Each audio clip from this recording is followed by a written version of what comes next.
Today, we are diving deep into one of the biggest, most shocking crypto heists in India's history. Seriously, this is a wild story. It's all about digital fortunes, super sophisticated cybercriminals, and, that fragile sense of trust at the very heart of the crypto world. So let's get right into the WazirX attack. First, let's just pause and really look at this number. $230 million. That is the staggering amount of digital cash that just, poof, vanished. This wasn't just some minor security glitch, you guys. This was a catastrophic event that put the entire industry on red alert. And the target of this massive theft was WazirX.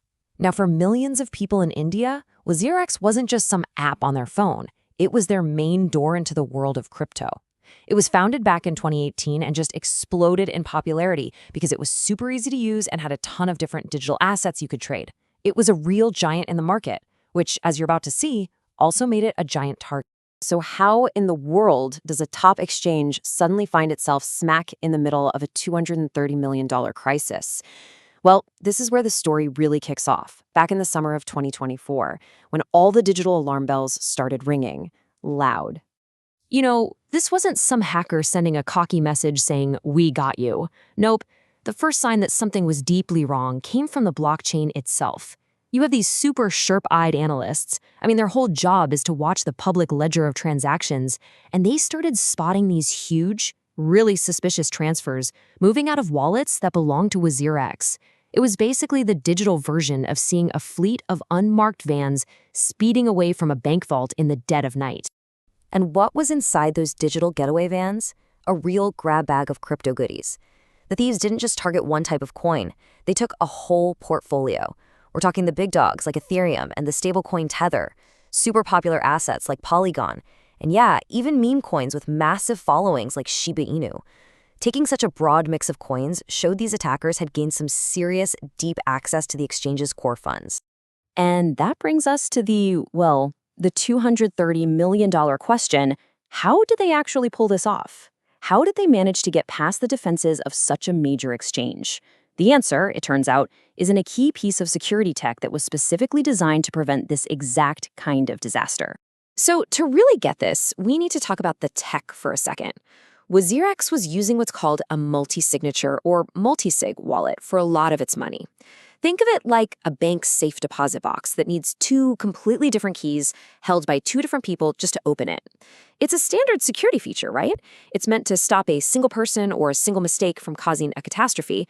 But somehow, the thieves found a way to turn both keys at the same time. Right, so here's the crucial thing. The technology itself wasn't necessarily broken, it was almost certainly compromised. Investigators think the attackers either straight up stole the private keys, or, what's more likely, they found a weakness in the human process of managing those keys, and once they were in, man, they moved fast. They started bouncing the stolen funds through this incredibly complex web of different wallets to make it almost impossible to follow the money. Yet this was not the work of some lone hacker in their parents' basement. The speed, the sophistication, the complex money laundering techniques, it all points to a highly organized professional group. Security experts pretty quickly started drawing lines to other huge crypto heists, and a lot of them suspected the involvement of state-sponsored groups, like the infamous Lazarus Group, which has been linked to North Korea and is known for exactly this type of large-scale systematic attack. A theft this big is never, ever just about the money. The attack sent a massive shockwave through the entire crypto ecosystem, creating this ripple effect of damage that went way, way beyond WazirX's bank account. When the news broke, it became a story of financial loss for sure, but maybe more importantly, it was a crisis of confidence. For every single person who had money on that platform, this alert basically signaled a moment of pure, gut-wrenching panic. Was their money just gone forever? You can really break the damage down into three key areas. Financially, the company was staring down a direct $230 million loss, which is just crippling, on top of having to shut everything down. For the users, the impact was way more personal. Their money was instantly frozen, their trust in the platform they used every day was just shattered, and they were left with this terrifying fear that it was all gone for good. And then, reputationally, it was a total disaster. We're talking negative headlines all over the world, and of course, the immediate, intense scrutiny of government regulators. So, facing this nightmare on multiple fronts, WazirX had to move, and they had to move fast. The company's next decisions would be absolutely critical, not just for its own survival, but for the fate of its millions of users. The company pretty much followed the crisis response playbook to the letter. Step one, and the most important one, was to stop the bleeding. They shut down all withdrawals and trading immediately. No more money going out. Next, they brought in the digital detectives, forensic cybersecurity experts, to figure out exactly how this happened. Then, they made it official, reporting the crime to law enforcement. And finally, they started the very difficult job of talking to their terrified users. But look, containing the problem is one thing. Fixing it is something else entirely. WazirX did say publicly that they were looking at ways to make their users whole again, maybe through restructuring or some other financial plan. But the hard truth with these big crypto heists is that once the money is gone, getting it back is a huge, often impossible job.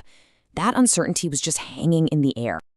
Every crisis is also a lesson, right? The WazirX heist became this painful but really powerful case study for the entire crypto industry.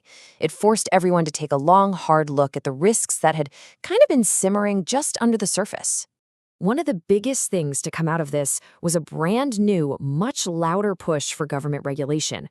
For years, the debate had been going back and forth, but this attack gave regulators a massive, real-world example of why you can't just let exchanges police themselves. The whole conversation shifted towards things like mandatory security audits and better legal protections for users. So what are the big lessons here? First, it's a really stark reminder that centralized exchanges are basically giant digital banks, and that makes them huge targets. Second, the best tech in the world, like those multisig wallets, is useless if you don't have ironclad human procedures to manage it. This whole thing proved that regular, independent security audits are not a luxury. They are an absolute must. It also showed that when things go wrong, being transparent and honest is the only way you can even start to rebuild trust. And finally, it made a really strong case that you need some kind of regulation to set a minimum bar for security across the whole industry. At the end of the day, the WazirX heist is a serious warning.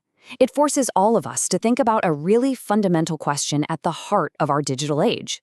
As we put more and more of our financial lives into code, onto blockchains, you have to ask yourself, in a world of invisible thieves and digital vaults, is anything ever 100% secure?